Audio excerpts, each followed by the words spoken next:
మత్తయి సువార్త 19వ అధ్యాయము. యేసు ఈ మాటలు చెప్పి చాలించిన తరువాత గలిలయ నుండి యోర్దాను అద్దరినున్న యూదయ ప్రాంతములకు వచ్చెను. బహుజన సమూహములు ఆయనను వెంబడింపగా ఆయన వారినక్కడ స్వస్థపరచెను.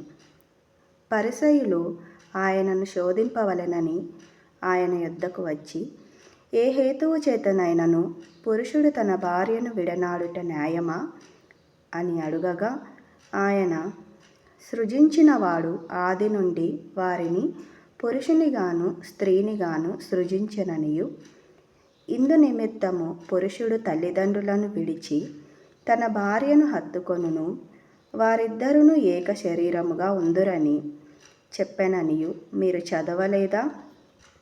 కాబట్టి వారికను ఇద్దరు కాక ఏక శరీరముగా ఉన్నారు.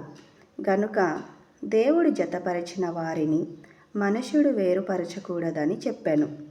అందుకు వారు, అలాగైతే పరిత్యాగ పత్రికనిచ్చి ఆమెను విడనాడుమని మోషే ఎందుకు ఆజ్ఞాపించానని వారాయనను అడుగగా, ఆయన, మీ హృదయ కాఠిన్యమును బట్టి మీ భార్యలను విడనాడ మోషే సెలవిచ్చెను గాని ఆది నుండి అలాగు జరగలేదు.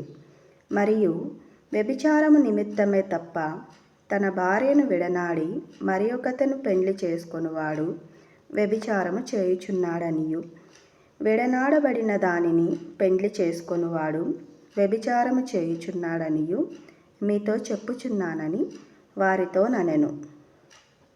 ఆయన శిష్యులు, భార్యాభర్తలకుండు సంబంధం ఇట్టిదైతే పెండ్లి చేసుకొనుట యుక్తము కాదని ఆయనతో చెప్పిరి.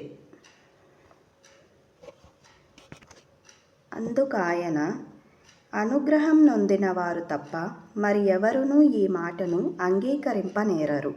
తల్లి గర్భం నుండి నపుంసకులుగా పుట్టిన వారు గలరు, మనుషుల వలన నపుంసకులుగా చేయబడిన నపుంసకులును గలరు. పరలోక రాజ్యము నిమిత్తము తమ్మును తామే నపుంసకులుగా చేసుకొనిన నపుంసకులును గలరు.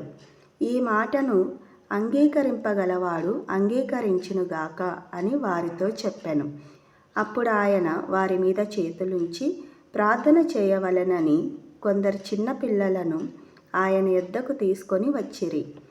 ఆయన శిష్యులు తీసుకొని వచ్చిన వారిని గద్దింపగా, యేసు, చిన్నపిల్లలను ఆటంకపరచక వారిని నా యొద్దకు రానియుడి, పరలోక రాజ్యము ఈలాటి వారిదని వారితో చెప్పి వారి మీద చేతులుంచి అక్కడ నుండి లేచిపోయెను. ఇదిగో, ఒకడు ఆయన యొద్దకు వచ్చి, బోధకుడా, నిత్యజీవం పొందుటకు నేను ఏ మంచి కార్యం చేయవలెనని ఆయనను అడిగాను. అందుకాయన, మంచి కార్యమును గూర్చి నన్నెందుకు అడుగుచున్నావు? మంచివాడొక్కడే. నీవు జీవంలో ప్రవేశింపగోరిన ఎడల ఆజ్ఞలను గైకొనుమని చెప్పాను. అతడు ఏ ఆజ్ఞలను ఆయనను అడుగగా యేసు, నరహత్య చేయవద్దు, వ్యభిచరింపవద్దు, దొంగిలవద్దు, అబద్ధ సాక్ష్యం పలుకవద్దు, తల్లిదండ్రులను సన్మానింపుము, నిన్ను వలె నీ పొరుగువానిని ప్రేమింపవలెను అనునవియే అని చెప్పాను. అందుకు ఆ యవనుడు, ఇవన్నీయు అనుసరించుచునే ఉన్నాను, ఇకను నాకు కొదువ ఏమని ఆయనను అడిగాను. అందుకు యేసు, నీవు పరిపూర్ణుడవగుటకు కోరిన ఎడల పోయి నీ ఆస్తిని అమ్మి బీదలకిమ్ము, అప్పుడు పరలోకమందు నీకు ధనము కలుగును. నీవు వచ్చి నన్ను వెంబడించుమని అతనితో చెప్పాను. అయితే ఆ యవ్వనుడు మిగుల ఆస్తి గలవాడు గనుక ఆ మాట విని వ్యసనపడుచు వెళ్ళిపోయెను.